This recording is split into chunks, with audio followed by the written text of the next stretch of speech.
So in this video, we're going to look at payout annuities. So this is where we're going to withdraw from account regularly. So with this scenario, the amount in the account is going to be decreasing. So as we take money out, the overall value will decrease. But the idea is that you can have these accounts that still earn interest. So while we're probably withdrawing a lot more than the interest is adding in, is that you're withdrawing a certain amount, but the account could be growing in money as you do this. So our formula is going to use a lot of the same values that we just saw for the savings annuities. So the value for A will be the balance.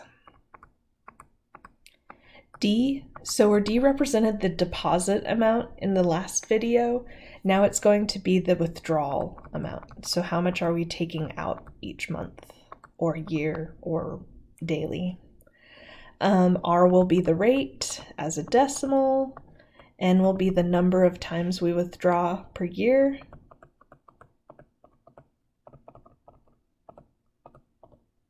So number of withdrawals each year. And then T will be time and the number of years that have passed as we withdraw from this account. So with these examples, the idea is going to be that we have an account with a lot of money in it, or we want to figure out like how much do we need to have in that account if we want to have these regular withdrawals for a certain amount of time. So in the last video, like with savings annuities, if we put this in perspective of like a retirement account, what we could do is set up the idea of, I know I want to have a certain amount of retirement in the future, so how much do I need to build up to have that amount? What we can do in this scenario is think of, and we'll see this in this next example, is when we retire, we know how much we want to take out per month, and we'll kind of have an idea of how many years we want to live off that retirement.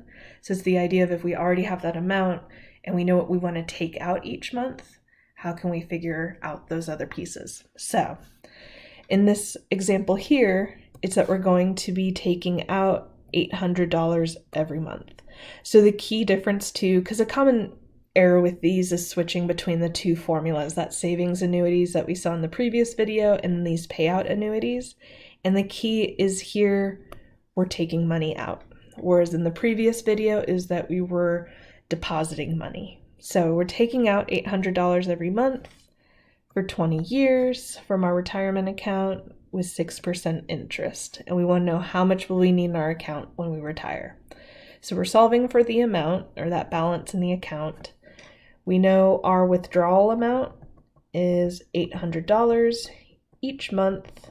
So N will be 12 for 20 years. So that'll be time.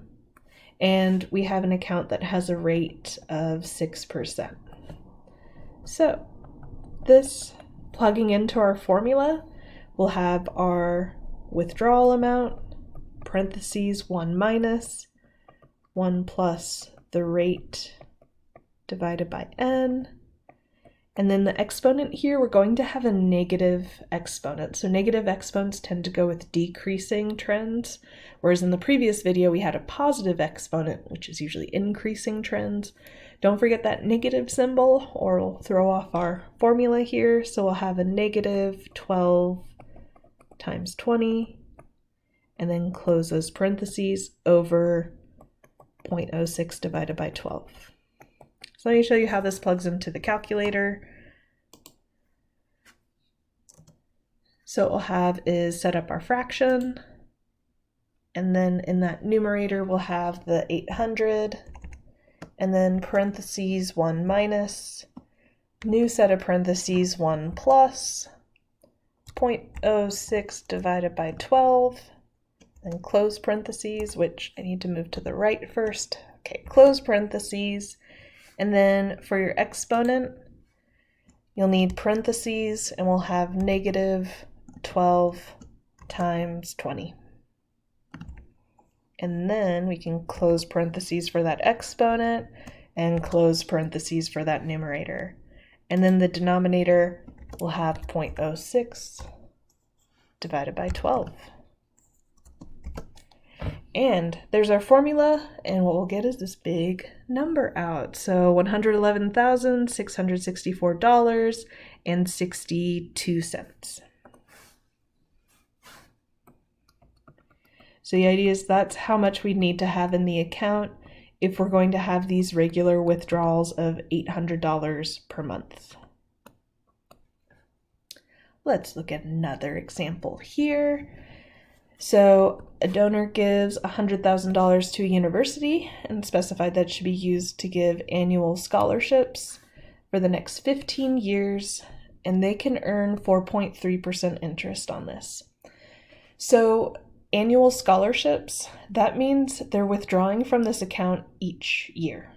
So with this, we know the amount that we have in the account. We know the balance is this $100,000 that they can withdraw from.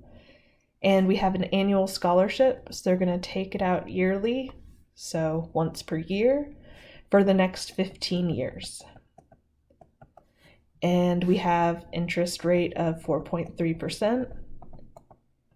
And they want to know, if they want to spread it out over these 15 years, how much can they give in scholarships? So what is D? What is the withdrawal amount that they can take out for this money to last 15 years? With that 4.3% interest rate. So with this case, we know the amount in the account. We don't know how much we're withdrawing, but then we'll have 1 minus 1 plus the rate to the negative 1 times 15. Now these spots where I wrote 1, like 0.043 divided by 1, when we get to the calculator, you could skip writing the divided by 1 because dividing by 1 doesn't do anything. Similarly, in this exponent here, like negative 1 times 15, that's just negative 15. So you can take those steps, or if you just want to be very careful, you can type it in. It won't change anything. And then the denominator, 0.043 divided by 1. Now, similar to what we saw with the savings annuities, it's a similar problem where we need to figure out what's multiplying with D so we can divide it away. So we're just going to plug in all of that into the calculator. So let's go ahead through this together.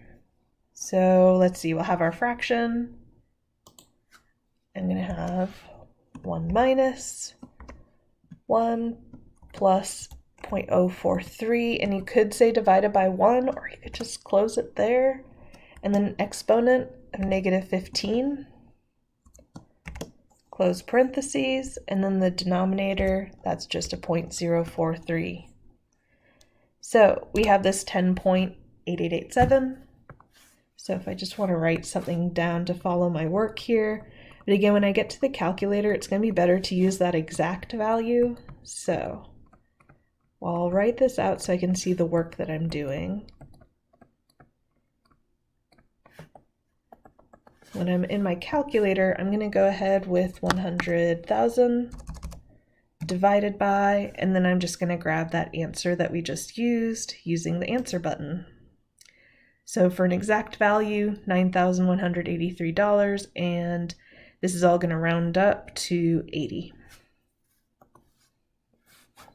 So $9,183.80. All right, another application of these, and I'll use the same exact formula, is the idea of loans. So when we take a loan out, typically it's a bank will give you a loan. So you'll be given this amount of money, and then from that account, it's funny because it kind of starts to sound like a savings annuities because we're depositing money, but really we're paying off money, like the account's going to decrease. So for example, if they gave you a loan for $100,000 and you make a payment of $10,000, so you are kind of depositing money, you're paying $10,000, but what happens to the account is that then the account goes down to $90,000. And there's interest working with this, so that interest is making the account grow, which is working against us. But it's the same idea as what we're seeing here, in that if we have, like with a donor, we have this donor that gave $100,000, this idea of withdrawing money and having the account grow with interest, it is the same principle that's happening here. It just sounds like it's working in an opposite way, but it works exactly the same. So as we're paying money, it's working in the way of withdrawal. It's just that we want this account to go to zero so that our loan is paid off. So basically, any questions dealing with loans, you'll be using the formula for these payout annuities. So let's try this example here. You can afford $250 per month as a car payment, and you can get an auto loan with 4% interest for 60 months, which is the equivalent of 5 years. So how expensive of a car can you afford? So basically, how much can we pay off if we're paying off $250 per month? So with this, to get the pieces we know, we can pay, or we can kind of pay towards this loan, $250 per month. So each month would be 12 there, rate of 4%, time of 5 years. So using our formula, we're going to find kind of this balance of the account, or basically how large of a loan should we take out. And we'll take 250 times 1 minus 1 plus 0.04 divided by 12 to the negative 12 times 5, all over 0.04 divided by 12.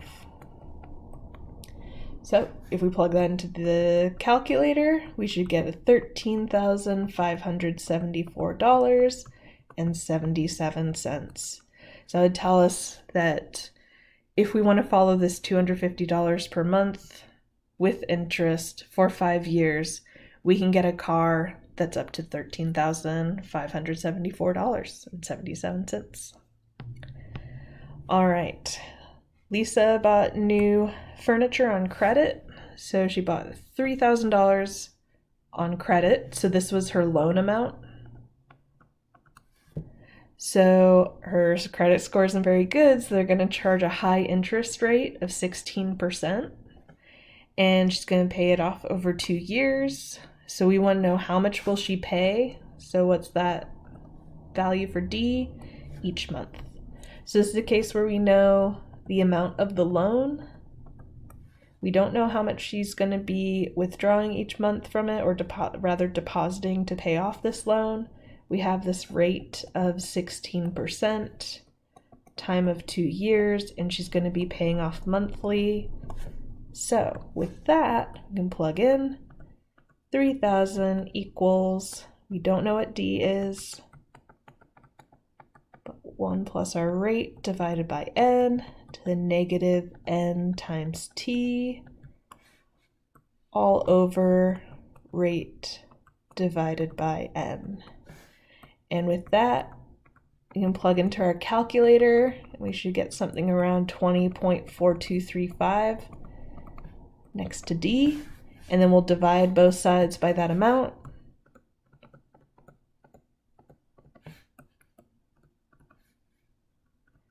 And solve for D, which will come out to $146.89 each month. So dealing with loans or regular withdrawals like with a retirement account, we would use this formula.